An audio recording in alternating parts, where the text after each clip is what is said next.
මාගේ සභාව කල්තැබීමේ යෝජනාව. ගරු නියෝජ්‍ය කතානායකතුමනි,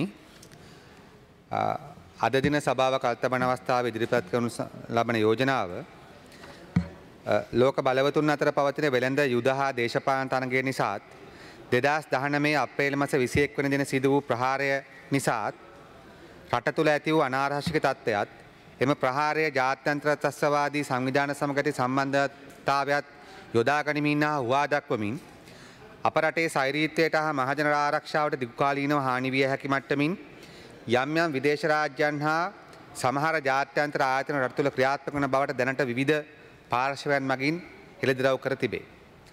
රටේ සෛරීත්වයට හා මහජන ආරක්ෂාවට හානි කර විය හැකි රටේ අභ්‍යන්තර කටයුතු වලට මැදිහත් වීමට ඉඩකඩ නිර්මාණය කරන ගිවිසුම් හා එකඟතාවයන්ට විදේශ රටවල් හා ආයතන සමග නොපැමිණිය යුතු බවත් අප්‍රේල් 21 වන දින ප්‍රහාරයට පෙර හා පසු එසේ එළඹ ඇති ගිවිසුම් එකඟතාවයන් පිළිබඳ සියලුම කරුණු පාර්ලිමේන්තුවට ආණ්ඩුව මගින් ඉදිරිපත් කළ යුතු බවත් මෙම පාර්ලිමේන්තුව යෝජනා කර සිටී. ගරු නියෝජ්‍ය කතානායකතුමනි, ප්‍රථමයෙන්ම මේ අප්‍රේල් 21 ඒ ත්‍රස්තවාදී ප්‍රහාරයෙන් පසුව ප්‍රථම වතාවට පාර්ලිමේන්තුවේ කතා කරන නිසා මා ප්‍රථමයෙන්ම එයින් ජීවිත හානි වූ අපේ රටේ වෙනත් රටවල් ජනතාවටත් ඒ වගේම එයින් විවිධාකාර පීඩාවන්ට ලක් වෙච්ච තුවාල වෙච්ච තමන්ගේ අම්මලා තාත්තලා දරුවන් දැරියන් නැති වෙච්ච සියලුම ජනතාවට අපේ හෘදයාංගම කනගාටු ප්‍රකාශ කරන්න කැමැති. ඒ වගේම අපේ මේ ආදරණීය මාතෘභූමිය නැවත වතාවක් ඊ타ත්ම දුක්ඛිත ඊ타ත්ම දුෂ්කර වකවානුවකට නැවත වතාවක් ඇදවැට්ටවීම සම්බන්ධවත් අපි ඊ타ත්ම කනගාටු වෙනවා.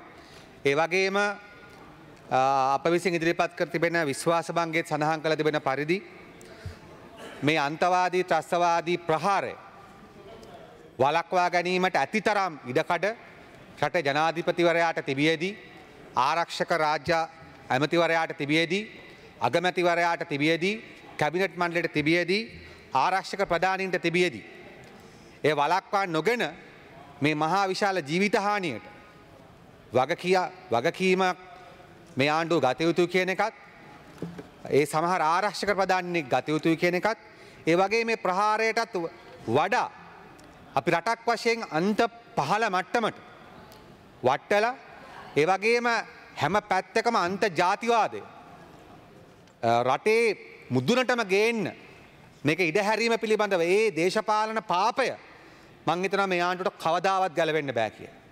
ජනාධිපතිවරයා ප්‍රමුඛ, අද මොන බොරු කිව්වත් අගමැතිවරයා ප්‍රමුඛ, මේ අමාත්‍ය මණ්ඩලට මේ දේශපාලන පාපයෙන් ගැලවෙන්න බෑ. මොකද මේ වළක්වා ගත හැකිව තිබිච්ච ප්‍රහාරයක්. මම නැවත කියනවා මේ පහර දෙනවා කියලා කිව්වේ ඇමතිවරයෙක්ගේ ගෙදරකට නම්, මේ පහර දෙනවා කිව්වේ ජනාධිපතිවරයාගේ ගෙදරකට නම්, ගරු කතානායකතුමනි, අපි හොඳටම දන්නවා ආරක්ෂාව සම්බන්ධ මේ හැම කෙනාගේම එනම් මැදිහත් වීම ඊට වඩා වෙනස් වෙනවා. මේ පහර දෙනවා කිව්වේ සාමාන්‍ය මිනිස්සු යන පල්ලිවලට නිසා. ඒ නිසා තමයි මෙතරම් දැනුවත් තිබිලත් මේක වළක්වා ගත්තේ නැත්තේ.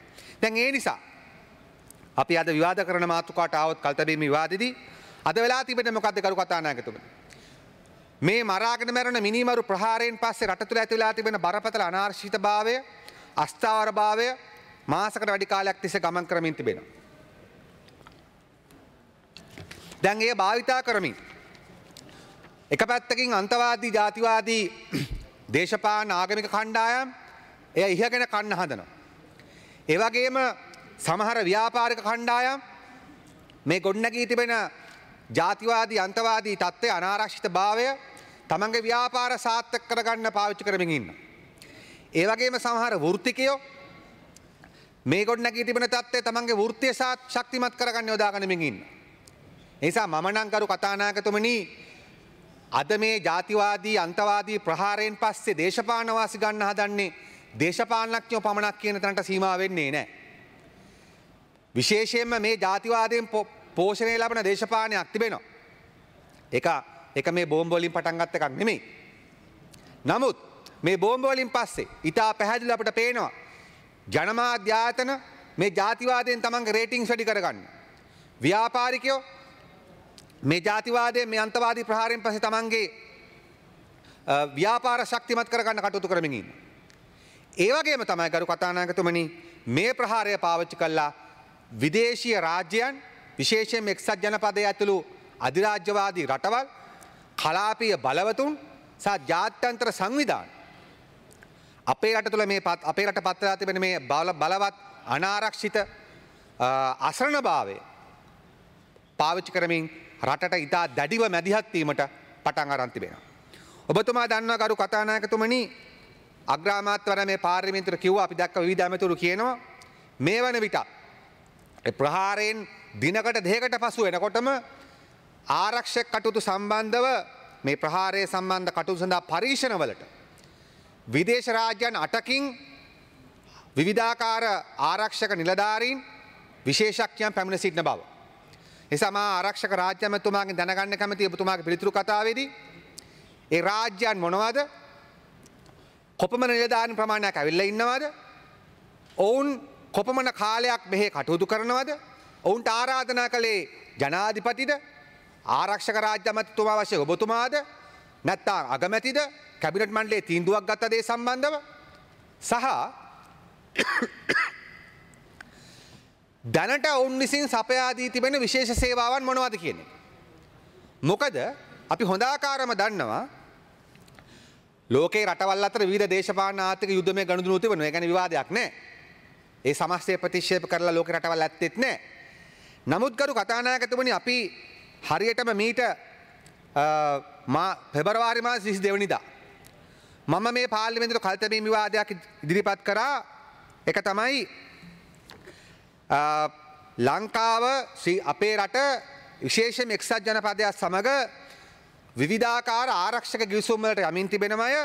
ඒවා එකක් පාර්ලිමේන්තුවට හෙළිදරව් කරන්න කියන එකත් ඒ වගේ ලංකාව එක්සත් ජනපදයට බැඳ තබන අපේ සෛරීත්වය උගුලා දමන මෙවැනි පාවාදීමේ රටේ ආරක්ෂාව දශමකින්ම ශක්තිමත් නොවෙන ගිවිසුම් වලට යන්න එපා කිය. ඒ පිළිබඳ හැන්සාඩ් වාර්තාව මා සතුව තිබෙනවා. ඔබතුමා දන්නවා ඉතා කැටියෙන් මේ නැවත කියන්න ඕන නැති නිසා ඔබතුමා දන්නවා 2007 මාර්තු මාසේ 5 වෙනිදා ලංකාවේ කැබිනට් මණ්ඩලයට පවා නොදන්නවා තමයි රාජපක්ෂ ජනාධිපතිතුමාගේ කාලෙදී ගෝඨාභය රාජපක්ෂ කියන ඇමරිකානු පුරවැසියා ඒ මොහොතේ අදත් මම දන්නේ නැහැ මොකද එතුමාගේ තත්ත්වය කියලා. ඒ වෙලාවේ ඇමරිකානු පුරවැසියෙක් වශයෙන් එතුමා ආරක්ෂක ලේකම් විදියට අත්සන් කරනු ලැබුවා ශ්‍රී ලංකාව සහ ඇමරිකාව අතර ගිවිසුමක් Acquire and Cross Services කියන ගිවිසුම. ඒ ගිවිසුම අනුව ගරු නියෝජක කතානායකතුමනි ඇමරිකාව කරන්නා වූ සෑම යුද්ධයකදීම ලංකාව මේ තියෙන්නේ ගිවිසුම මා නැවත සභාගත කරනවා මේ සභාවේ ප්‍රයෝජනය සඳහා. ඒ ගිවිසුම මගින් අපි බැඳී සිටිනවා ඇමරිකානු හමුදාවන්ට යුදවලදී අවශ්‍ය කරන විවිධාකාර සේවාවන් සපයන්. අපේ ගුවන්තොටුපළවල්, වරායවල්, අපේ ඉඩකඩම්, අපේ තෙල් පහසුකම් මේවා ආදිය ලබා දෙන්න.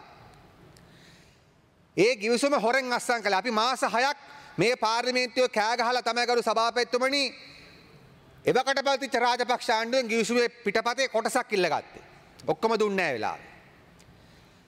ඊට පසුව ඒ ගිවිසුම 2017 මාර්තු මාසේ 5 අවසන් වෙන නිසා අපි 2017 පෙබරවාරි මාසෙදී මේ පාර්ලිමේන්තුවේ අගමැතිවරයාගෙන් විමසා සිටියා මෙවැනි ගිවිසුම් මේ ගිවිසුම දැන් කාලය අවසන් වෙන්න යනවා මේ ගිවිසුම කාලෙ දික් කරනවද නැත්නම් අහෝසි කරනවද කියලා දැනගන්න ඕනි කියලා.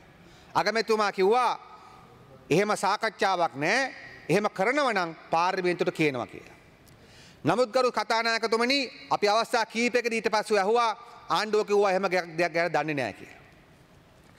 මම පෙබරවාරි මාස 22 වෙනිදා ඉදිරිපත් කරන ලද කල්තැබීම් විවාදයෙන් පසුව රුවන් විජේවර්ධන රාජ්‍ය ආරක්ෂක ඇමතුමා මේ පාර්ලිමේන්තුවේ සභාගත කරනු ලැබුවා ගරු කතානායකතුමනි 2017 අගෝස්තු මාසේ 4 වෙනිදා 2017 අගෝස්තු මාසේ 4 වෙනිදා ඒ AXA කියන Acquire and Cross Services කියන ගිවිසුම නැවත වතාවක් මේ කැබිනට් මණ්ඩලය අනුමත කරලා ජනාධිපතිවරයාගේ එකඟතාවය මත මෛත්‍රීපාල සිරිසේන මහතාගේ උපදෙස් මත එතුමාගේ ආරක්ෂක ලේකම් ඒ වෙලාවේ හිටපු කපිල හින්දා මට මතක විදිහට කපිල වෛද්‍යරත්න මහතා සහ ඇමරිකානු තානාපති අතුල් කෙෂප් සමග අගෝස්තු 2017 අගෝස්තු 4 අත්සන් කරනු ලැබුවා. අග්‍රාමාත්‍යවරයා රටට බොරු කිව්වා.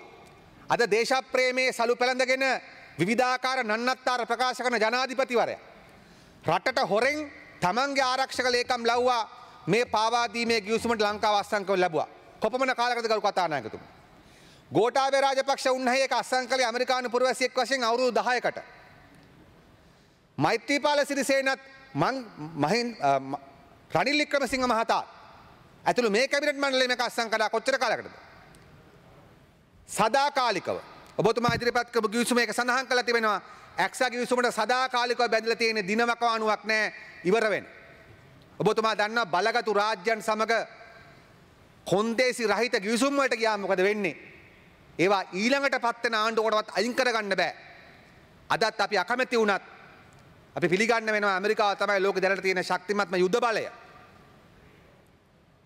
ඒ නිසා ඒ පාවාදීම කළා අපි මේක හෙළිදරව් කරනකම් මේ රටේ කිසි කෙනෙක් මේක හෙළිදරව් කරෙත් නැහැ.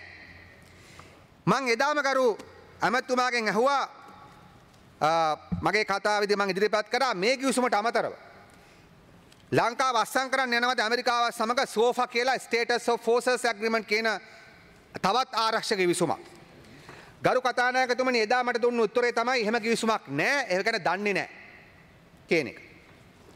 මම එදත් මේ පාර්ලිමේන්තුවේ හැන්සාට් කළා පෙබරවාරි මාස 22 වෙනිදා විදේශ අමාත්‍යාංශ උපදේශක ආංශික කාරක සභාවේදී මම විදේශ අමාත්‍යාංශයෙන් ඉල්ලාගත්ත පිළිතුර මේ ගැන ප්‍රශ්න කරලා මොකද අපි මේවා ගැන අහගහගෙන ඉන්නවා. අපිට මේ රටේ ගරු කතානායකතුමනි අපිට මේ රටේ සෛරීත්වය කියලා කියන්නේ අපිට රටට ආදරය කියලා කියන්නේ දේශපාලන ප්‍රතිපත්තියක් නෙමෙයි පමණක් නෙමෙයි අපේ පුද්ගලික ප්‍රතිපත්තියක්. දැන් සමහරු හිතනවා දේශප්‍රේමී වෙන්න ජාතිවාදී වෙන්න ඕන කියලා. දේශප්‍රේමී වෙනවයි ජාතිවාදී වෙනවා කියන්නේ දෙකක්. හැබැයි වගේම තමයි ජාත්‍යන්තරවාදී වෙනවයි ජාත්‍යන්තර ඉස්සර දන ගහනවා කියන්නේ තව එකක්. ලෝක රටවල් එක්ක ගනුදෙනු කරන එකයි ලෝක රටවල් ඉස්සරහා දන ගහන එකයි දෙකක්. අපි ඒ නිසා අහුවා මේ සෝෆා ඇග්‍රීමන්ට් එක ගැන. අපි හෙව්වා මේ පාර්ලිමේන්තුව ඔබතුමා කිව්ව හැම කිවිසුමක් නෑ දන්නේ නෑ කියලා. නමුත් විදේශ අමාත්‍යාංශ ආංශික අධීක්ෂක කාරක සභාව අපිට දීපු විස්තරේ තියෙනවා මොකක්ද? The United States and Sri Lanka concluded an agreement by exchange of diplomatic notes in 1995 regarding the status of military personnel and civilian employees of the Department of Defense of who visit Sri Lanka for joint exercises of official duties.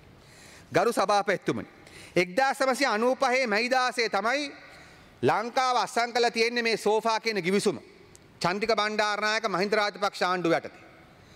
දැන් අවුරුදු 24ක් තිස්සේ මේ පාවා දීමේ ගිවිසුම ලංකාව තුල ක්‍රියාත්මක වෙනවා. මං අයි මේවා පාවා දීමේ ගිවිසුම කියලා කියන්නේ.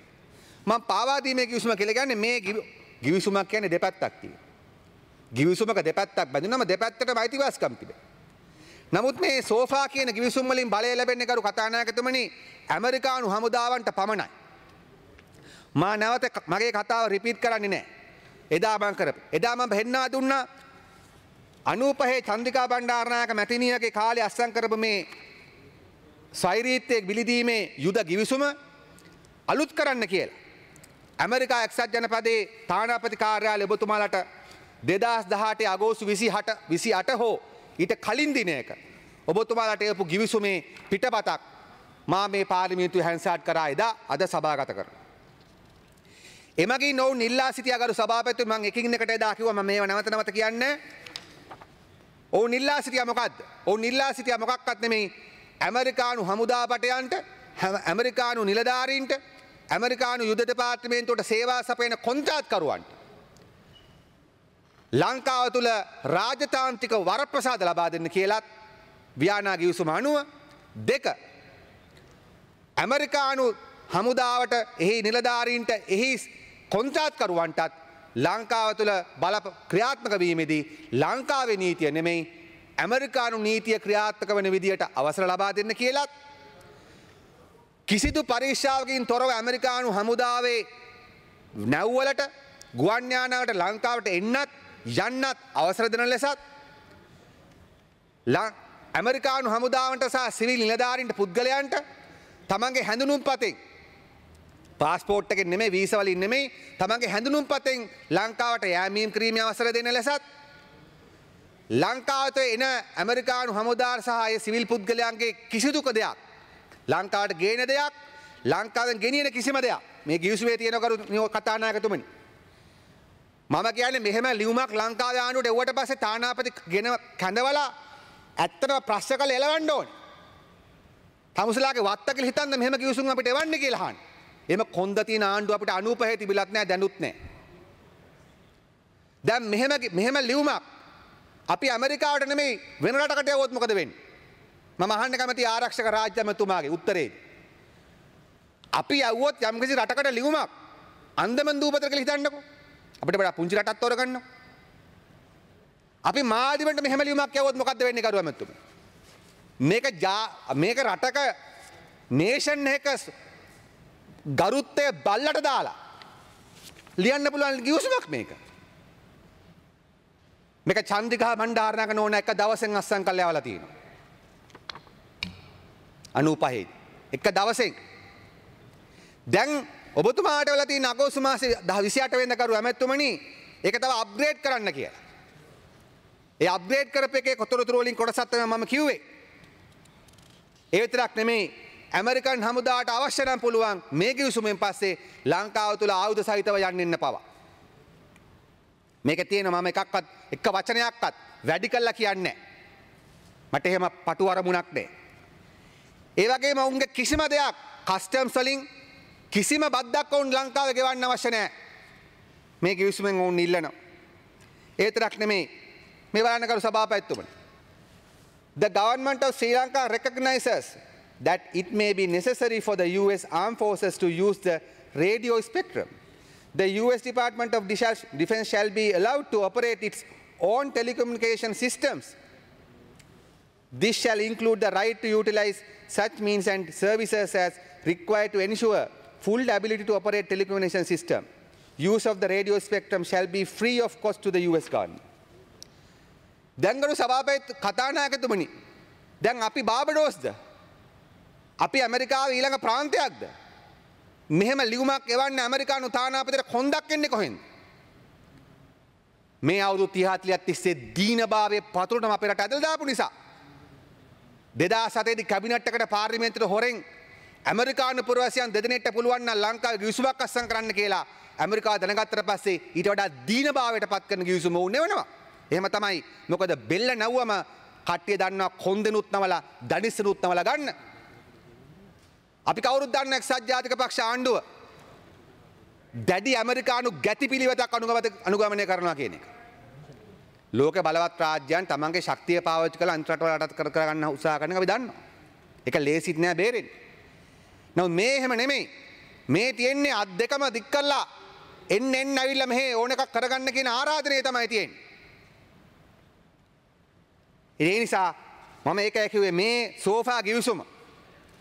සෝෆා ගිවිසුම අනුව ලංකාව ඇමරිකානු යුද කොලනියක් වෙනවා.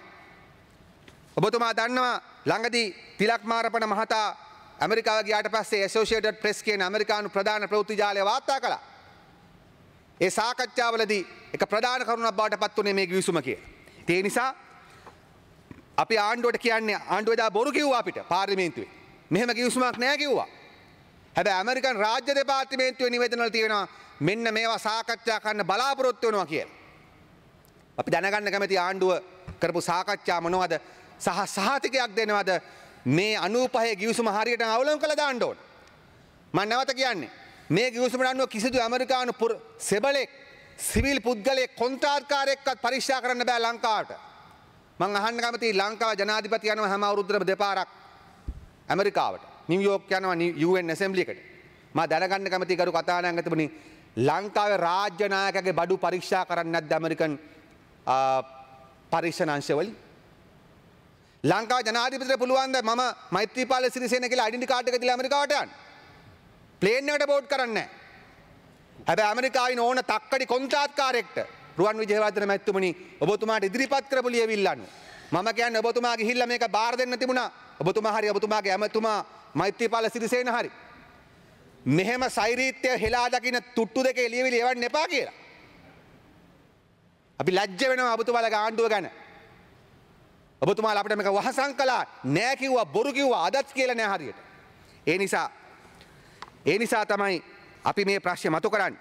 ඒ වගේම ගරු සභාපතිතුමනි, ඇමරිකා එක්සත් ජනපදයේ 2015 ජනවාරි මාසේ 16 වෙනිදා ඔවුන්ගේ පෙන්ටගන් ආරක්ෂක අමාත්‍යාංශයෙන් ඉන්ටර්නැෂනල් සිකියුරිටි ඇඩ්වයිසරි බෝඩ් කියලා ඔවුන්ගේ රටෙන් පත් කරා බෝඩ් එකක්. ඒ බෝඩ් එකෙන් ඔවුන් යෝජනා කළා ගරු සභාපතිතුමනි ලෝකෙ පුරාම තියෙන ඇමරිකානු ගිවිසුම් 100කට අඩි ප්‍රමාණයක් යාවත් කාලින කරන්න කියලා. මම ඒක සභාගත කරනවා. මම ඉල්ලා හිටනවා මේ පාර්ලිමේන්තුවේ රටට මේ මාතෘභූමියේ සෛරීත්‍යයට ආරක්ෂා ආරාධනයක් තිබෙන ජාතිවාදී නොවන හැම මන්ත්‍රීතුමාට මේක කියවන්න කියලා. මොකද ඔවුන් පැහැදිලිව පෙන්නනවා ඇමරිකාවේ අද අවස්ථාවේ මොකක්ද කියලා ඔවුන් පැහැදිලිව කියලා තියෙනවා. ඔවුන් කියනවා why we need SOFA protections. ඔවුන් පැහැදිලිව යෝජනා කරන ඇමරිකාවට අවශ්‍යයි නීතිමය බලතල ඇමරිකන් නීති අනුව වැඩ කරන්න අද රටේ නීති අනුව නෙමෙයි කියලා. මම අවසාන කරුණ වශයෙන් මේ මාතෘකාවට අදාළ කියන්න කැමති ගරු සභාපතිතුමනි. ඇමරිකාව කියනවා මේක මොකක්ද? මේ වාර්තාවේ තිබෙනවා. පිටු 56ක මේ වාර්තාවේ තියෙනවා මොකක්ද? ඔවුන් කියනවා මේ සෝෆා ගිවිසුම යටත් වීමේ ගිවිසුමක් ලෙස තමයි ලෝක රටවල් හිතන්නේ. ලෝකේ බොහෝ රටවල් මේ ගිවිසුම අත්සන් කරන්න පැකිලෙනවා. අන්නේ පැකිලෙන එකට ඇමරිකානු ආරක්ෂක ප්‍රධානී යෝජනා කරනවා ඒ පැකිලෙන එක වෙනස් කරන්න මොකක්ද යොදා ගන්න ඕන මොහොත කියලා. මම ඒ හැන්සාට් කරමින් ඔබතුමාට කියවන්න. මේක 56 වෙනි පිටුවේ කියනවා මේ ඇග්‍රීමන්ට් එක නෙගෝෂিয়েට් කරද්දී පාවිච්චි කරන්න ඕන ටැක්ටික්ස්. ඔවුන් ඒ තින් අවංකයි ඇත්ත කියලා තියෙනවා. adjust negotiating tactics. මේක අහගන්න. Even though it is asking for special privileges, the United States has leverage in SOFA negotiations, which derives in very important part from the value the host government attaches to a US military presence. It is clear that negotiating a SOFA is easier when the host government sees a compelling need for the presence of US forces and or when bilateral relations are generally good. Problems emerge when public attitudes and or concerns regarding incursions on sovereignty outweigh the perceived need for a US presence. Garu Katanaakatumaru මොකක්ද කියන්නේ? It is clear that negotiating a SOFA is easier when the host government sees a compelling need for the presence of US forces. On කියනකට fine example එක. The most obvious recent example is the change of position by the Iraqi government. With ISIS at the gates of Baghdad. ISIS එක Baghdad වල ගේට්ටුව ළඟට ආවම ඊට කලින් Prime Minister Maliki ප්‍රතික්ෂේප කරා මේක ඉරාකේ. With the ISIS at the gates of Baghdad in 2014, Prime Minister Nouri al-Maliki, who had previously refused to agree to a SOFA, proved willing to reconsider and afford status protection via diplomatic notes so as to bring US troops back. තවත් උදාහරණයක් තියෙනවා පිලිපීනය ගැන. පිලිපීනයෙන් කිව්වා බෑ US base එකේ කාලෙ දික් කරන්න කියලා. කියලා මාසකට පස්සේ මින්දනාව වල අලුතෙන් ISIS ඇටැක් දෙකක් ගියා. ඔබතුමා දන්නවා ඊට පස්සේ මොකක්ද වුනේ? පිලිපීනයට සිද්ධ වුණා නැවත ඇග්‍රීමන්ට් එක අත්සන් කරන්න. මේ ඇමරිකන් දෙපාර්තමේන්තුව කියනවා ඒගොල්ලන්ගේ ලෝකෙම ඉන්න ඒගොල්ලන්ගේ තානාපතිවරුන්ට කවුරු රටක් මේක අත්සන් කරන්න අමාරුයි කියනවා නම් ඒ රට අමාරුවට වැටිච්ච වෙලාවක් යොදා ගන්න මේ වැඩේට කියලා. දැන් ඒක නියම වෙලා. දැන් ඒක නියම වෙලා. ඒ නිසා තමයි මේක පාවිච්චි කරන්නේ. ඒ නිසා කරු සභාපතිතුමනි අපි හිටියේ ණය උගුලේ. අපි 30 අවුරුදු යුද උගුලක හිටියා. ඊට පස්සේ අපි ණය උගුලකට මාරු වුණා. දැන් අපි නැවත ආරක්ෂක උගුලකට මාරු කරමින් තිබෙනවා. අද ඇමරිකාව පමණක් නෙමෙයි ලෝකේ ඉන්න ආරක්ෂක බලවතුන් ලංකාව ගැන අහගහගෙන ඉන්න හැම ආරක්ෂක බලවතෙක්ම මේ මහා විශාල විනාශය සහ මේ ආණ්ඩුවේ තියෙන බරපතල අසමත්කම පාවිච්චි කරමින් මේ අරාජිකත්වය ඇස්සේ රිංගනවා. රිංගල ලංකාවේ පළපදියම් වෙන්න පුළුවන් හැම තැනම පෙනිට්‍රේට් කරනවා. ආණ්ඩුව ඇස් වහගෙන ඉන්නවා. අද ඒක විදේශ අමාත්‍යාංශය, ආරක්ෂක අමාත්‍යාංශය, මුදල් අමාත්‍යාංශය, ජනාධිපති ලේකම් කාර්යාලය, අග්‍රාමාත්‍ය ලේකම් කාර්යාලය මේ හැම එකක් අස්සම මේක ගිහිල්ලා තියෙන්නේ. ඒක පහුගිය අවුරුදු ගාණක් තිබිච්ච එක මේකෙන් ට්‍රිගර් වෙලා තියෙන්නේ. මේක ඒගොල්ලන්ට ලොකු අවස්ථාවක් වෙලා තියෙන්නේ. ඒ නිසා කරු සභාපතිතුමනි අපි ඒකයි කියන්නේ. ඒ නිසා මේ අක්ෂක් විසුම අපි පැහැදිලිව කියනවා මේක වහාම හොසි කරන්න. සෝෆා ගිවිසුම අස්සම් කරන්න එපා. ඒ වගේම අපි ඔබතුමාලගෙන් දැනගන්න කැමති ඇමතුමාගේ පිළිතුරු කතාවේදී වහාම මේ රටට හෙළිදරව් කරන්න ඔබතුමාලා බාරකාරයෝ පමණයි. ඔබතුමාලා ගිවිසුම් පමණක් නෙමේ විවිධ එකඟතාවයන් තිබෙනවා. මා දැනගන්න කැමති බෝම්බ පිපිරලා දවස් දෙකකින් කොහොමද රටවල්ලටකින් ආරක්ෂක ප්‍රධානින් එන්නේ? මොකක්ද එකට දුන්න අවස්ථාව? මොකක්ද ඔවුන් ඇවිල්ලා අමුතුවෙන් කරන වැඩේ? මොකක්ද මම පිළිගන්න ලෝකේ යුද තාක්ෂණය ලංකාවට අවශ්‍යයි. නමුත් ලෝකේ යුද තාක්ෂණය අවශ්‍යයි කියන එකයි. ලෝකේ කිසිම රටක් සියලු යුද තාක්ෂණය තියෙන රටක් නෑ. ඔවුන් මේ රටේ හැම අස්සක් මුල්ලක් නෑ අරම රිංගන එකයි. ගරු කතානායකතුමනි රටේ වර්තමාන ආරක්ෂාවට පනවන්න මේ අනාගත ආරක්ෂාවත් අහිත කරයි. මම ඊළඟට කැමතියි මේකෙන් ඊළඟ කරුණුවට එන්න. ගරු කතානායකතුමනි ඔබතුමා දන්නවා අද අපේ රටට මේ ත්‍රස්තවාදී ප්‍රහාර එල්ල කරපු මේ ලංකාවේ තෞහිද් ජමාත් ශ්‍රී ලංකාවේ ඒ ත්‍රස්තවාදී කණ්ඩායමත් ඔවුන්ගේ මව් සංවිධානය වශයෙන් සකස් කරන හඳුන්වා දෙන ISIS සංවිධානයත් කියන්නේ ජාත්‍යන්තර ත්‍රස්තවාදී සංවිධානය. හැබැයි මේ ISIS එක අල් කයිඩා එක හැදුවේ ඇමරිකා එක්සත් ජනපදයේ කියන එක ගලේ කැටු අකුරක් වගේ සානාත වෙලා ඇති තරම් කාලයක් වෙනවා. ළඟදී මිය ගියපු ජෝන් නැකෙන් කියන ඇමරිකානු ප්‍රධාන දක්ෂිණාංශික नायකයා 2012 වගේ කාලෙකට අද අල් කයිඩා එකේ ප්‍රධාන නායකයන් සමග ඉන්න ඡායාරූප ඕන තරම් පළ වෙලා තිබෙනවා. විකිලීක්ස් නිර්මාතෘ ජුලියන් අසාන්ජගේ ඊමේල්ස් 1700ක් ඔහු එළිදරව් කරා මීට අවුරුදු ගානකට කලින් කොහොමද හිලරි ක්ලින්ටන් මහත්මිය ඊමේල් 1700ක් යාගේ පෙන්නුවා කොහොමද ISIS එකට සල්ලි දුන්නේ කියලා. එසේ ඇමරිකාව මේ ලෝකේ පුරාම ත්‍රස්තවාදී සංවිධාන හැදුවා කියන එකත් ඔවුන්ට ආයුධ දුන්නා කියන එකත් ඒක නිශ්චිත සත්‍යයක්. සාද ඇමරිකාව මේකෙන් පරිප්පුව කාලා ඇමරිකාව මේ එකට විරුද්ධව සටන් කරනවා කියන එක සත්‍යයක් තෝර බේරගත් තත්ත්වයන් වල විතරයි. අද සිරියාවට ගහන්නෙත් මේ අල් කයිඩා ISIS මලයි. ISIS ළමයි. හැබැයි ඒ ISISලට ඇමරිකාව උදව් කරනවා. ඔබතුමා බැලුවොත් ඇමරිකාව සිරියාවට ගහන හැම උපකරණයක්ම හැම ආයුධයක්ම කරු සභාපති කතානායකතුමනි ඇමරිකානු නිෂ්පාදන. රුසියානු චීන නිෂ්පාදන නෙමෙයි. ඒ නිසා දැන් ISISලට ගහන රුසියන් හමුදාවේ ජෙට් වලට ප්ලේන් වලට ගහලා වට්ටන්නේ කවුද? ඇමරිකන් හමුදාව. මම මේක කිව්වේ මොනක්වත් නිසා නෙමෙයි.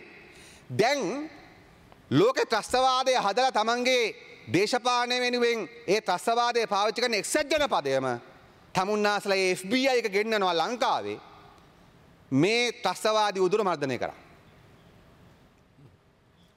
තමුන්නාසලා මොන විදිහේ ආණ්ඩුවක්? තමුන්නාසලා බෑ කියන්න බැරිලා තියෙන මොකද? තමුන්නාසලා මේ ගිවිසුම් අස්සම් කරලා තියෙන නිසායි අස්සම් කරන්න තමුන්නාසලා බොහෝම කැමැත්තෙන් ඉන්න නිසායි. ඉතින් ඒ නිසා මේක හටගරු සභාපතිතුමනි මෙන්න මේ වගේ අපි කවුරුත් දන්නවා LTT සංවිධානය හැදුනේ අපේ රටේ ජාතිවාදී අන්තවාදී දේශපාලන නිසා. හැබැයි LTT සංවිධානය හැදුනට පස්සේ ඒකට දෙමළ නායක උදව් කළා. දෙමළ නායකයෝ හිතුවා LTT තමන් ඕක කියන විදිහට තමන් කියන කට විතරක් ගහලා ඒ තමන්ට කන්ට්‍රෝල් කරගන්න පුළුවන් කියලා. LTTට ඉන්දියාව උදව් කළා. ආයුධ දුන්නා, සල්ලි දුන්නා, ඔක්කොම කළා. අන්තිමට මොකක්ද වුනේ? LTT සංවිධානයේ දෙමළ නායකොත් මරාගෙන ඉන්දියාවේ නායකොත් මරාගෙන මහා බිල්ලෙක් බවට පත් වුණා දෙමළ ජනතාවටත් විරුද්ධ රටටත් විරුද්ධ. අපි 30 අවුරුදු යුද්ධකින් ඒක විනාශ කළ බව ඇත්ත තමයි. හැබැයි අපි තේරුම් ගන්න ඕන අපි ඔක්කොම නන්දි කඩාල් වල ගිහලා නතර වෙලා තමයි ඒක විරුණේ. අපි රටම නන්දි කඩාල් වලට ගියා දෙමළ මිනිස්සු විතරක් නෙමෙයි. දැන් මේ තෞහිද් ජමාත් දෙක අපි හොඳටම දන්නවා. මේ තෞහිද් ජමාත් දෙකත් ගරු සභාපති අපි දැන් බුද්ධිංශ වාර්තා හිටවිලා තියෙනවා 2012 දී බොදු බල සේනා සංවිධානයට තෞහිද් ජමාත් සංවිධානයත් දෙකටම දේශපාලනයේ සරණ ගියපු සමහර බුද්ධිංශ වලින් පඩි ගෙවුවා කියලා. ඒක හරි ලස්සන වැඩක්. ඒ කියන්නේ බෞද්ධ අන්තවාදයට සිංහල බෞද්ධ අන්තවාදයට සල්ලි දෙනවා හදනවා. මුස්ලිම් ඉස්ලාම් ත්‍රස්තවාදයටත් අන්තවාදයටත් සල්ලි දෙනවා හදනවා. ඊට පස්සේ මේ දෙකම වැඩ ගන්නවා. ඒ දෙකල්ලොත් හිතුව හදද්දී Tamanට ඕන විදිහට කට්ටිය වැඩේ කරයි කියලා. හැබැයි අපි දැනගන්න ඕන දේ තමයි ඒ තමන්ම හදපු බිල්ලා තමන්වත් ගිල ගන්න තත්ත්වයටපත් වෙනවා කියන්නේ. ඒ නිසා අපි තමුන්නාසට කියන්නේ ඒකයි. අද මේ රටේ අද මේ ඇති වෙලා තිබෙන අනාරක්ෂිත ත්‍රස්තවාදී අනාරක්ෂිත තත්ත්වයේ විසින් ගරු සභාපතිතුමනි අපේ රටේ ආරක්ෂාව පමණක් නෙමේ සෛරීත්වය මතු අනාගතයේම බිල්ලට යනවා. මොකද ලෝකේ බලගත්ු රාජ්‍යයන් දැන් පිණුම් ගහනවා අපේ මේ තියෙන දුර්වලතාවය පාවිච්චි කරලා. අපිට ආණ්ඩුවක් නැහැ. අපිට කොට ආණ්ඩුව රටට ආණ්ඩුවක් නැහැ. ජනාධිපති එක පැත්තක, අගමැති තව පැත්තක, ඇමතුරු තව පැත්තක. දසාතේ. ඉතින් ඒ නිසා ආණ්ඩුව විකාර කියවනවා. ඒ වගේම මේකෙන් උපරිම දේශපාලන වාසි ගන්න අමු ජාතිවාදී ලෙස රාජපක්ෂ මහත්තයාගේ මන්ත්‍රී කණ්ඩායමේ සැලකියුතු කොටසක් මේ ඉස්ලාමන්තවාදයට නොදෙවෙනි ජාතිවාදයක් මතු කරමින් මේක උපරිම වාසි ගන්න උත්සාහ කරමින් ඉන්නේ. ඒ නිසා දිවයින පත්තරේ කියනවා සිංහල බෞද්ධ අම්මලා 4000ක් වඳ කරලා මුස්ලිම් දොස්තර කෙනෙක් කියලා. ගරු කතානායකතුමනි කොතරම් ලෝකේ තියෙන සාමකාමීම රටේ වුණත් ලෝකේ තියෙන සාමකාමීම රටේ වුණත් මෙහෙම ප්‍රවෘත්තියක් හෙඩ්ලයින් එක ගියොත් ජාතික පුවත්පතක ඒ රට අවිස්සෙනවා. ඒ නිසා මේක ඉහගෙන කන්න පුළුවන් හැම එකම දැන් මේක ඉහගෙන කන. ඒක ඇමරිකන් කාර්යයක් කරනවා, චීනත් කරනවා, ඉන්දියාවත් කරනවා, දේශපාලන කට්ටියත් කරනවා, මීඩියාත් කරනවා, නිලධාරනුත් කරනවා, බිස්නස් කාර්යොත් කරනවා. ගම්වල මිනිස්සු තමන්ට පුළුවන් විදිහට කරගන්න. දැන් මුස්ලිම් මිනිස්සු බයලා ඉන්න නිසා මුස්ලිම් මිනිහාගේ ඉඩම කැල්ලක් අල්ල ගන්න පුළුවන් නම් මේක පාවිච්චි කරලා ඒක කරනවා මේ වෙලාවේ. නෑක් ගෙවන්න නැතුව පොල්ලක් තියන්න පුළුවන් නම් මේ වෙලාවේ ඒක කරනවා. ඒ නිසා අපි කියන්නේ මේකයි. මොසාඩ් ඔත්තු සේවයේ හිටපු නිලධාරියෙක් ලිව්වා පොතක් ලංකාව පිළිබඳ. ඔහු ඒක සඳහන් කළා මොකද්ද? මොසාඩ් එක එකම වෙලාවේ එකම කඳවුරේ එක කෙළවරක ශ්‍රී ලංකා හමුදාවත් අනිත් කෙළවර LTT එකත් පුහුණු කරා කියලා එතුමා ලිව්වා ලංකාව ගැන. අද ලංකාවපත් වී තිබෙන අන්නෙවෙනි තත්ත්වයට. තව්හීද් ජමාත් එකට මේ ISIS එකට සල්ලි දෙන, ISIS එකට ආයුධ දෙන, ඒකට උදව් කරන. මොකද ISIS එක කිසිදු ඔය රටවල් වල ගත්තොත් ඔය හැම එකටම උදව් කරන එක්සත් ජනපදේ. ඒ එක්සත් ජනපදයේ මේනවා අපිට උපදෙස් දෙන්නත් මේකෙන් බේර ගන්න. එක්සත් ජනපදය අසාර්ථක රාජ්‍යයක් ආරක්ෂා පැත්තේ. අසාර්ථක රාජ්‍යයක්. ඔතුමා දන්න එක්සත් ජනපදයේ ජීවත් වෙනවා කියන්නේ බංකරක ජීවත් වෙනවා වගේ. ඒ නිසා අද අපි දකින්නේ මොකද්ද කරු සභාපතිතුමනි? ඒ නිසා මොකද්ද මේකට උත්තරේ?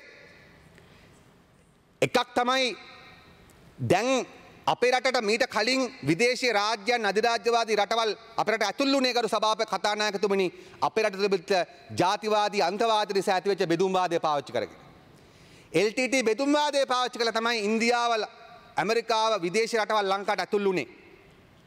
ඒ වෙලාව අපි දැක්ක ජනතාවන්ත වශයෙන් අධිරාජ්‍යවාදය එන්නේ බෙදුම්වාදයේ ASCII. නිසා ජයිප වශයෙන් ජාතිවාදී වෙන්නේ නැතුව රට බෙදීමට විරුද්ධව සටන් කළා. ඒ පිළිබඳව කිසිදු හිතේ සැකක් නැති ප්‍රතිපත්ති විස්තරයක් අපිට තියෙනවා. අපි ජාතිවාදයට විරුද්ධයි, බෙදුම්වාදයට අපි විරුද්ධ වුණා. ඒක මේ රට සාක්ෂි. මිනිස්සු සාක්ෂි. අද ජාතිවාදයේ සරණ ගිහිල්ලා පක්ෂාස්සේ ගියපු සමහර පුද්ගලයන් මොනවා කිව්වා. බුදුබාර තව විනාඩි දෙකක් තියෙනවා. ගරු සභාපතිතුමනි මට විනාඩි 3ක් 4ක් තව දෙන්න කියලා ඉල්ලා සිටින්න පුළුවන් නම් දැන් ගරු සභාපතිතුමනි දැන් මොකද්ද දැන් යුද්ධ ඉවර අවුරුදු 30ක් අපි කොහොම හරි ඉවර කරගත්තා. කොච්චර ලේකංගාවක් ගැලුවට පස්සේ හරි. දැන් කොහොමද ගරු සභාපතිතුමනි අධිරාජ්‍යවාදීන්ට සහ විදේශ රටවල් වලට පොඩ්ඩක් සාමකාමී තත්ත්වයක් තියෙන අපේ රට අවුල් කරන්න පුළුවන්කම තියෙන්නේ. ඒක ආර්ථිකයෙන් විතරක් අල්ලන්න බෑ. ආර්ථිකයෙන් පමණක්, ණය උගුලෙන් පමණක් ලංකාව දනගස්සන්න මදි. ඒ නිසා දැන් ඔවුන්ට ඕන අලුත් ප්‍රශ්නයක්. ඒ නිසා ඒකට ඔවුන්ට LTT ටික නැහැ. දෙමළ ජනයා නැවත යුද්ධකට යන්නේ නැහැ. ඒ නිසා ඔවුන් බැලුවා පහුගිය අවුරුදු 7ක් 8ක් තිස්සේ කොහොමද අලුත් ගින්නක් හදන්න කියලා ඔවුන්ගේම ගෝලයෝ හදපු තව්හීද් ජමාත් දෙකයි බොදුවල සේනයකයි පාවිච්චි කරලා උපරිම උත්සාහ කළා අපේ රට තුලේ සිංහල මුස්ලිම් ගැටුමක් හදන්න. අලුත්ගම ගැහුවා, දිගන ගැහුවා. හැබැයි ඕන ගානට පත්තු උන්නේ නැහැ. පත්තු වුණා ඕන ගානට ගියේ නැහැ. ඒ නිසා අධිරාජ්‍යවාදීන්ට ඉන්දියාවට, චීනයට, ඇමරිකාට මේ ඒක පාවිච්චි කරලා ලංකාවට බහින්න බැරි වුණා. දැන් ගරු සභාපතිතුමනි ඒ නිසා අද අපි තේරුම් ගන්න ඕනේ මොකද්ද? අද ජාතිවාදය එන්නේ කොතෙන්ද? අද අධිරාජ්‍යවාදය එන්නේ මොකක් හරහාද? අද ඒක එන්නේ අන්තවාදය හරහා. අද ඒක එන්නේ ජාතිවාදය හරහා. නැත්තම් අපිට ණය උගුලෙන් විතරක් ලංකාව වට්ටන්න අධිරාජ්‍යවාදීන්ට බලගත්තු රටවල් වලට බෑ. දැන් හොඳම විදිය තමයි මේ ජාතිවාදී කලකෝලහල, අන්තවාදය, මේ ISIS ත්‍රස්තවාදය මේක පාවිච්චි කරගත්තට පස්සේ ගරු සභා කතානායකතුමනි ලංකාවට නියම විදියටම ඒ අධිරාජ්‍යවාදී ව්‍යාපෘතියට එන්න පුළුවන්, නේටෝ ප්‍රොජෙක්ට් එකට එන්න පුළුවන්, ඇමරිකන් ප්‍රොජෙක්ට් එකට එන්න පුළුවන්, චීන ඉන්දියන් ප්‍රොජෙක්ට් වලට එන්න පුළුවන්. මම ගරු රුවන් විජේවර්ධන මැතිතුමාගෙන් දැනගන්න කැමතියි. අපි ඉන්දියාවට ස්තුතිවන්ත වෙනවා ඉන්දියන් ඔත්තු වංශ වලින් මේ ප්‍රහාරය ගැන අප්‍රේල් 4 වෙනිදාට කලින් ලංකාවට දැනුවත් කරලා බේරගන්න උත්සාහ කිරීම ගැන කිසිදු සැකයක් නැහැ. ඒ වගේම මම දැනගන්න කැමතියි. ඒ පොලිස් ප්‍රධානියාගේ නිවේදනයේ තියෙන ගරු ආරක්ෂක ඇමතුමනි පහර දෙන තැන් අතර ඉන්දියානු මහ කොමසාරිස් කාර්යාලය. ඒ නිවේදනයේ තියෙනවා ඉන්දියානු මහ කොමසාරිස් කාර්යාලයටත් ගහන්න ඉන්නවා කියලා. මම දැනගන්න කැමතියි ඉන්දියානු මහ කොමසාරිස් කාර්යාලයට ගහන්න මරාගෙන මන්න බෝම්බකාරයෙක් ගියාද? ඔහු අත්අඩංගුවට ගත්තද? සහ තානාපති ආරක්ෂක කොට්ටාශ කියලා ඔබතුමාලගේ එකක් තියෙනවා පොලිසියටද? ඉන්දියන් මහ කොමසාරිස් කාර්යාලයෙන් මේක දැනගත්තට පස්සේ ඔබතුමාලගේ විශේෂ ආරක්ෂාව ඉල්ලුවද? ඉන්දියන් මහ කොමසාරිස් කාර්යාලයට මෙහෙම ගහන්න ඉන්නවා. දැන් කොච්චි කඩේක ගන්න කල්ලියට පල්ලියට ගහන්න තිබ්බා කියලා කිව්වට කොච්චි කඩේ පල්ලිය කියලා තිබුණේ නැහැ. අපි දැකපු ડોකියුමන්ට් එක. හැබැයි ඉන්දියන් මහ කොමසාරිස් කාර්යාලය කියන එකේ ડોකියුමන්ට් එකේ හරියට තියෙනවා. මම ආරක්ෂක රාජ්‍ය මන්ත්‍රීතුමා දැනගන්න කැමති ඉන්දියන් කොමසාරිස් කාර්යාලය ඔබතුමාලගෙන් විශේෂ ආරක්ෂාවක් ඉල්ලුවද? නැත්නම් ඔවුන් විශේෂ ආරක්ෂාවක් පනවගත්තද? මම හිතන දේ තමයි ඉන්දියන් බුද්ධ්‍යංශයට මේක ආවා. මම දන්න තරමින් එහෙම වෙලා නැහැ. දන්නවනේ ඔබතුමා කියන්නේ. ඔවුන් විශේෂ ආරක්ෂාවක් ඔබතුමාලගෙන් ඉල්ලලා නැහැ. ඇයි ඉල්ලුවේ නැත්තේ? ඔවුන් ඉන්දියන් මහ කොමසාරිස් කාර්යාලයකට ඇතුළු කරේ නිකම් මේකට. ගරු කතානායකතුමනි මොකද්ද මේක ඔප්පුවලා තියෙන්නේ? ලංකාවේ බුද්ධ්‍යංශයට වඩා ඉන්දියාවේ බුද්ධ්‍යංශ මෙහි ක්‍රියාත්මක වෙනවා ශක්තිමත් කියන එක. ඒක තමයි මේක තියෙන්නේ. ඒත් ඉන්දියාවට එක කැත නැතුව කියන්න බෑ. ඒ නිසා ඉන්දියාව මේකට දැම්ම තමන්ගේ මහ කොමසාරිස් කාර්යාලයත්. මම මේක කියන්නේ ඉන්දියානු බුද්ධ්‍යංශයේ සූතාන්ත වෙන ගම. එහෙම හරි කරපු එක ගැන. ඒ නිසා අපි කියන්නේ මේක අද විදේශ රාජ්‍යයන් බලගතු රාජ්‍යයන් එන්නේ අපේ බෙදීම ජාතිවාදී අන්තවාදී අපි තුර තියෙන විරසකේ පාවිච්චි කරගෙන. නැත්තම් උන්ට එන්න ක්‍රමයක් නැහැ. එහෙනම් අද අධිරාජ්‍යවාදයේ සහ ලොකු බලවතුන් ලංකාවට ෂොට් එක දෙන්න එන්නේ විනාශයක එන්නේ ජාතිවාදය හරහා. අපි සමගින් හිටියොත් උන්ට කියන්න විශේෂ ප්‍රශ්නයක් නැහැ. ඒ නිසා අපි මේ රටේ සිංහල ජනතාවගේ, දෙමළ ජනතාවගේ, මුස්ලිම් ජනතාවගේ සෑම දෙනාගේම ඉල්ලා සිටින්නේ මොකද්ද? ඔබ සැබෑ ලෙසම රටට ආදරේ නම්, ඔබ සැබෑ ලෙසම අධිරාජ්‍යවාදීන්ට විදේශ රටවල් වල අනිසු මැදිහත් වීමට විරුද්ධ නම්, අනිසි මැදිහත් වීමට විරුද්ධ නම් ඔබ ජාතිවාදයට විරුද්ධ විය යුතුයි. ඔබ ජාතිවාදයට පක්ෂ වෙලා අධිරාජ්‍යවාදය පරද්දන්න බෑ. අද ජාතිවාදයේ ඉන්නේ අධිරාජ්‍යවාදයේ සහරන්ලත් එක්ක. අද ජාතිවාදයේ යොදාගන්නේ සහරන්ලා. දැන් සහරන් මැරුණා. ලංකාව ඉවරයි. ඉතින් සහරන් නිසානේ දැන් ඇමරිකාවට FBI එකට මෙහි කැත නැතුව බහින්න පුළුවන් වෙලා තියෙන්නේ. සහරන් නැත්තම් ඒක එහෙමම වෙන්නේ නැහැ. ඒ නිසා කරු සභාපතිතුමනි ලංකාව ආරක්ෂා කිරීමේ නාස්තික අවිය ජාතික සමගියයි. අපේ මාතෘභූමිය ආරක්ෂා කරගන්න පුළුවන් ලංකාවේ සිංහල දන්න මුස්ලිම් මිනිස්සු අපි එකට හිටියොත්. සිංහල මුස්ලිම් දොස්තරලා සිංහල බෞද්ධ අම්මලා 4000ක් වඳ කරා කියලා කියන ඒවායින් නෙමෙයි ලංකාව ආරක්ෂා වෙන්නේ. මුස්ලිම් මිනිහා තැති ගන්නලා, මුස්ලිම් මිනිස්සයා බය ගන්නලා, එයා මේ රටේ වදකේ මේ රටේ තුල පහළට දාලා සහරාන්ලගේ පැත්තට තල්ලු කිරීමෙන් නෙමෙයි ඒක එන්නේ. ඒ වගේම ත්‍රස්තවාදයට ඒකට අදාළව ආරක්ෂක යුදමය නීතිමය පියවර ගත යුතුයි. ඒකනේ සැකෙකුත් නැහැ. නමුත් නාස්තිකාවිය වෙන්නේ හමුදා මෙහෙයුම් නෙමෙයි. නාස්තිකාවිය වෙන්නේ අපි සමගියෙන් එක රටක් ඇතුළේ අපි රට ජීවත් වෙන ගමන් අන්තවාදය කොහෙන් ආවත් ඒක ඉස්ලාමීය වශයෙන් ආවත් වෙන විදිහට ආවත් ඒකට විරුද්ධව සටන් කිරීම හරහා. ඒ නිසා අවසාන වශයෙන් මම කියන්න කැමතියි මේක. ගරු කතානායකතුමනි. ලෝකේ අනාරක්ෂිතම රටවල් මොනවද? ලෝකේ තියෙන ආරක්ෂිත රටවල් ගත්තොත් අද ස්වීඩනය, ඩෙන්මාර්කය, ෆින්ලන්තය, භූතානය, ස්විට්සර්ලන්තය, කියුබා, වියට්නාම් වගේ රටවල්. මොකුත් ප්‍රශ්න නැහැ. ලෝකේ මිනිමරුම අඩුම රටවල් තමයි කියුබා, වියට්නාමේ. ජාතිවාදී ගැටුම් නැතිම රටවල් තමයි කියුබා, වියට්නාමේ, ඩෙන්මාර්ක්, ස්වීඩන් වගේ රටවල්. ඇයි ඒ මොකක්ද හේතුව? නාස්තික අවිය වලින් සන්නද්ධ වීමද? නැහැ. නූතන ලෝකේ ත්‍රස්තවාදයට පදනම වෙන මේ ජාතිවාදය, අන්තවාදය නැහැ. ඒක තියෙනවා එංගලන්තේ, ඒක තියෙනවා ඕස්ට්‍රේලියාවේ, ඒක තියෙනවා ඇමරිකාවේ, ඒක තියෙනවා ප්‍රංශේ, ඒක තියෙනවා නයිජීරියාවේ, ඒක තියෙනවා ඊජිප්තුවේ, ඒක තියෙනවා ඉන්දියාවේ, ඒක තියෙනවා පාකිස්තානේ. ඒ හැමතැනම යුද්ධ තියෙනවා. හැබැයි පුංචි භූතානේ නැහැ. අද ලෝකේ ආරක්ෂිත රටවල් බවට පත්ලා තිබෙන්නේ ජාතිවාද නැති රටවල්. ඒ නිසා අද මෙතන මුස්ලිම් මිනිහා මරාගෙන කන්න, දෙමළ මිනිහා මරාගෙන කන්න හිටපු කට්ටියම, කතෝලික මිනිස්සුන්ගේ කතෝලික ආගම ඇදහිීමේ අයිතිය ප්‍රතික්ෂේප කරපු කට්ටියම අද මේ කතෝලික ජනතාව 300ක් මැරීම පාවිච්චි කළා උත්සාහ කරන කරු කතානායකතුමනි තමන්ගේ ඡන්දමලු පුරව ගන්න, තමන්ගේ ව්‍යාපාර සාර්ථක කරගන්න, තමන්ගේ මීඩියා වල රේටින්ග්ස් අඩි කරගන්න. ඒ නිසා අපි ඉල්ලා හිටින්නේ මේකයි. අවසාන වශයෙන් රටට අවශ්‍යයි අංකයකට මහජනතාවගේ ආරක්ෂාව. දෙක රටට අවශ්‍යයි රටේ ආර්ථිකය ශක්තිමත් කරන්න පුළුවන් පාලනයක් අවශ්‍යයි. ඊළඟට රටට අවශ්‍යයි රටේ ප්‍රජාතන්ත්‍රවාදය ජනතාවගේ අයිතිවාසිකම් ආරක්ෂා කරන පාලනයක් අවශ්‍යයි. මේ කලින් ආරක්ෂාව කියන එක ලොකුවට තිබුණේ නැහැ. දැන් ආරක්ෂාව කියන ප්‍රශ්නය තතුල් වෙලා තියෙනවා. දැන් මේක දෙන්න පුළුවන් කාටද? ගරු කතානායකතුමනි, බොහෝ අය හිතනවා රාජපක්ෂ මහත්තයා බලයටපත් වුණොත් එතුමා රටට ආරක්ෂාව දෙයි කියලා. එතුමා එහෙම දෙන්න පුළුවන් කියලා හිතුවා වුණත් එතුමා ජාතිවාදය හදන්න නැතුව එතුමාට ආරක්ෂාව දෙන්න බෑ. ඉතින් එතුමාට පුළුවන් මහජන ආරක්ෂාව හදන්න කියලා හිතුවට මොකද්ද වෙන්නේ? එතුමාට ඒක හදන්න වෙන්නේ ජාතිවාදය, අන්තවාදය, හොරකම විසින් ඇති කරන වටපිටාවක නැවත විදේශ රටවල් වලට කැඳවා ගැනීම. ඉතින් රාජපක්ෂට බලය නැවත යනවා කියන්නේ මොකද්ද? රට හයිටියක් වෙනවා. රට පාකිස්තානයක් වගේ වෙන්නේ.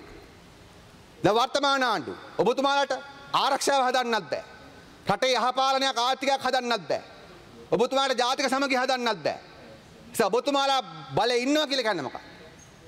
ඔබතුමාලා බලේ ඉන්නවා කියන්නේ රට හයිටියක් වෙනවා කියන්නේ. මොකක්ද? ආරක්ෂාවක් නැහැ, පාලනයකුත් නැහැ, ආණ්ඩුවකුත් නැහැ, සම්පූර්ණ විදේශ ඒජන්තියන්ගේ තෝතැන්නක් වෙනවා එතකොට. රටට ඒ නිසා ඕන වෙන්නේ මොකද්ද කරු කතානායකතුමනි? දැන් රටට ඕන වෙන්නේ ජාතිවාදයෙන් තොරව මහජන ආරක්ෂාව හදන්න පුළුවන් ආණ්ඩුවක්.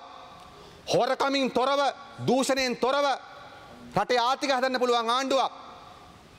ප්‍රජාතන්ත්‍රවාදය ආරක්ෂා කරන ගමන්, මානවිකම් ආරක්ෂා කරන ගමන්, ජාතික සමගිය ආරක්ෂා කරන ගමන් රටේ ප්‍රජාතන්ත්‍රවාදය ශක්තිමත් කරන්න පුළුවන් ඍජු පාලනයක් හදන්න පුළුවන් පාලනයක්. නැතුව ජාතිවාදීන්ටයි, හොරුන්ටයි, ඇමරිකන් ගත්තන්ටයි, චීන ගත්තන්ටයි මේ රටේ ආරක්ෂාව හදන්නත් බෑ, සමගිය හදන්නත් බෑ, ආර්ථික දියුණු කරන්නත් බෑ. ඒ නිසා අපි ආණ්ඩුවෙන් ඉල්ලා හිටනවා මේ කිසිදු වාක ඔබතුමාලගේ මේ ආකාරයෙන් අත්සන් කරන්න බලාපොරොත්තු වෙන ගිවිසුම් අත්සන් කරන්න එපා කියන ඉල්ලීම කරනවා. අත්සන් කරපු ගිවිසුම් අවලංගු කරන්න කියන විශේෂම ආරක්ෂක ගිවිසුම්. ඒ වගේම ඔබතුමාලා වර්තමානයේ මේ සිද්ධියෙන් පස්සේ ලංකාවට ඇවිල්ලා ඉන්න රටවල් මොනවද ආරක්ෂක කටයුතු වෙනුවෙන් කොපමණ පිරිසක් ඇවිල්ලා තියෙනවද? කාගේ ආරාධනාවට ඇවිල්ලා තියෙන්නේ? ඔවුන් මොන ක්ෂේත්‍රවලද කටයුතු කරන්නේ? කොපමණ කාලයක් ඔවුන්ට ඉන්නද ඉඩ දීලා තියෙනවද ඔබතුමාලා කියන කරුණු පැහැදිලි කරමින් මගේ අදහසක් අවසන් කරනවා. ඔබතුමාට මට වැඩිපුර ලබා දී පිළිබඳ ඉතාමත් ස්තුතිවන්තයි. බොහොම ස්තුතියි. කරු නිහාල් ගලපති මන්ත්‍රීතුමා ඔබට යෝජනාව ස්ථිර කරන්න විතරයි තියෙන්නේ. ගරු නියෝජකතානායකතුමනි, ජාතික සහ ජාත්‍යන්තර වශයෙන් ඉතාමත්ම වැදගත් වූ විශේෂමය යෝජනා මම ස්ථිර කරනවා. තත්පර 5ක් දෙන්න. දේශප්‍රේමයේ සලුපිලි සියලඟ තප්පර 5 නම් ඉවරයි. සිගත පුරාම පුරෝගත්ත මේ මහත්තුරු දෙගොල්ලම වසර 71ක් පුරාම මෙරටේ ස්වාධීනත්වයත් සෛරිත්වයත් මුළුමනින්ම පාවා දෙමින් රටේ ජනතාවත් අනාගත පරම්පරාවත් මුළුමනින්ම පාවා දෙමින් මේ කරපු මහා දැවැන්ත අපරාධයට මා විශ්වාස කරනවා කවදා හරි මේ රටේ අනාගත පරම්පරාව මේ දෙගොල්ලන්ටම ඉතාමත්ම වක්කීමෙන් යුතුව උත්තර දෙනවයි කියලා.